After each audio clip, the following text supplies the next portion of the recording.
Don't miss. Ladies and gentlemen, we are back, and you're probably wondering, where are the shades? Let me tell you something. I woke up, I looked at myself in the mirror, and I thought to myself, damn, I look good without the shades on too, so I should show them how good I look. And here we are.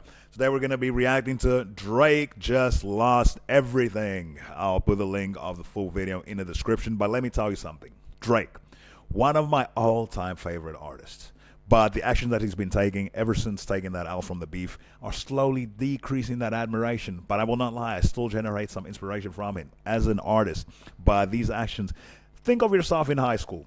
If there was someone that you knew that could absolutely beat your, you know what I mean, you would still earn some respect if you stood up to that guy. Take your L, go back home, but the people around would be thinking, wow, he had guts. He knew that he was going to lose, but he still showed up as a man and took his L and went home. But now when you go call the headmaster, tell the teachers, hey, they were plotting on my downfall. They put me against this guy. They didn't put you against this guy. This guy took a shot, you responded, and hey, the beef was set. It's absolutely your fault. Anyways, before I ramble on too much, let's see what Jamari is saying.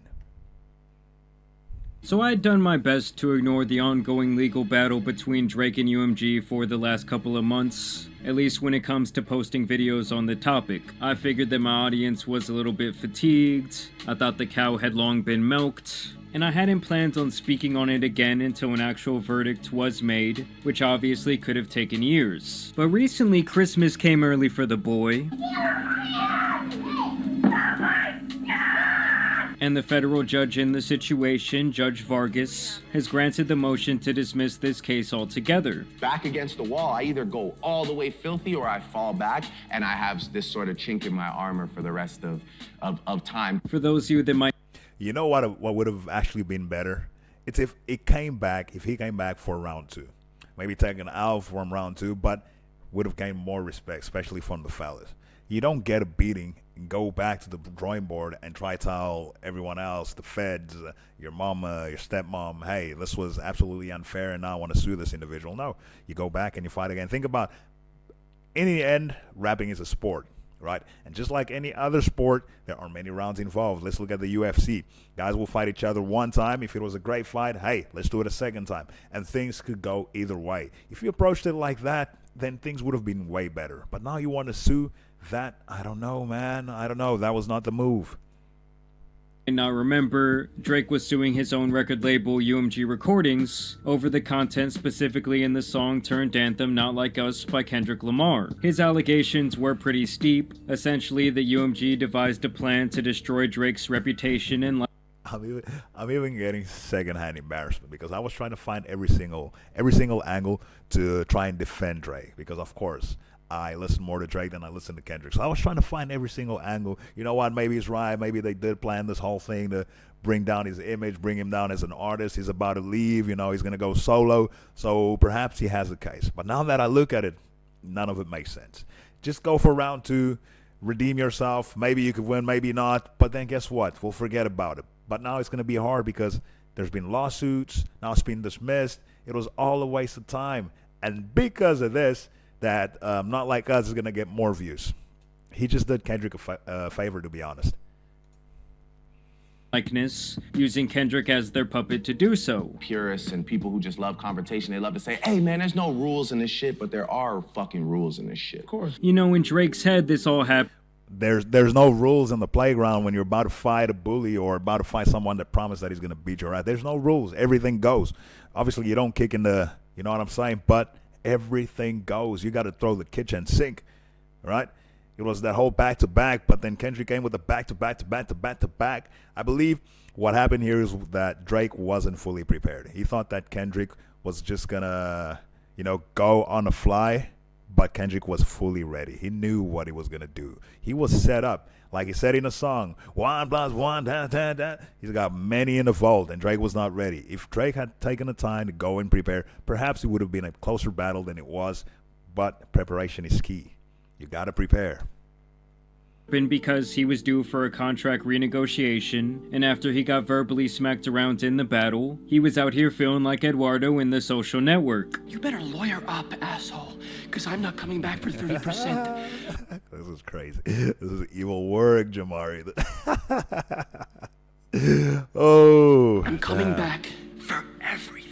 Now, the obvious logical fallacy here was that Drake himself willingly engaged in and even encouraged this battle to happen. For over the last decade... But that is true. Willingly engaged. He sent out hits too. Guess what? It just wasn't well prepared. It wasn't well planned, and Kendrick gained the upper hand.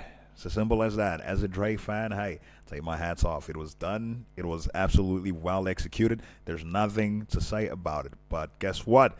Drake, just go back to the drawing board, set yourself up, come back for round 2. It's going to be a little bit hard because, I mean, you've already established a lawsuit. It was dismissed. It's going to be hard now for you to go and try round 2 because Kendrick can just look at it and think to himself, you know what, I'm just going to dismiss the whole thing because you're going to try sue again. Now your whole reputation is going down. It is, honestly, it is going down.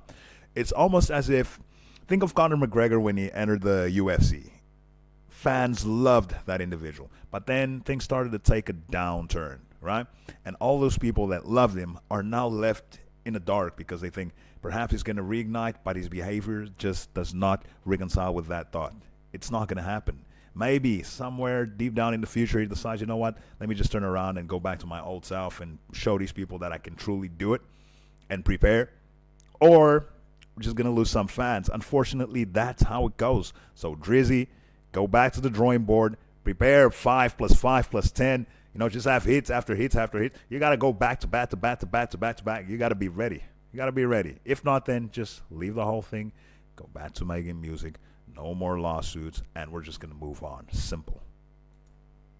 Both he and Kendrick fanned the flames of their feud through countless subliminal shots at each other. No, like after Kendrick's thing, you wouldn't. I noticed you didn't really get into that too much. So I just I don't know. It just wasn't real to me. It's like, was that real or was that just like for the people? You know what I mean? I think it's a sparring kind of sport. Yeah, but at the same time, it's like, you know, then let it be real. Then But you seem just now a little irritated by it. No? Really? Like, I don't know if it was worth it, you know, because there's a lot of people that were mentioned that I feel like can't really go back and fuck with that guy after that. You know what I'm saying? And nothing been the same since they dropped Control and tucked the sense of the rapper back in his pajama clothes. In my mind, hip-hop is a sport, and fans like me love this type of back and forth. Now, to be fair... That's true. It is a sport. And with every sport, you have a winner, you have a loser. The loser can go back to the drawing board, practice, improve, analyze where he went wrong, try and improve the negative aspects, and come back for another round. Guess what? That doesn't guarantee anything because you could still get your ass whooped. But guess what? That is just life, and you move on. Next opponent. Do some music. Find a new opponent. Go on. Move on. No lawsuits, man. No lawsuits. Imagine Conor McGregor saying, I'm going to sue Khabib now for the ass whooping that I got. That doesn't make sense. To Drake, it did seem like he wanted to bury the hatchet with a collab song with him, J. Cole, and Kendrick. Almost like, oh, the power of friendship wins type of vibe. Now, obviously, in the end, Kendrick would deny the feature request. Kendrick wasn't having none of that. We're not friends. We're not buddies, boy. We're going to go to war, and that's it. We ain't going to collab, all three of us. What you talking about? It's only Big Me. Even saying that hurts.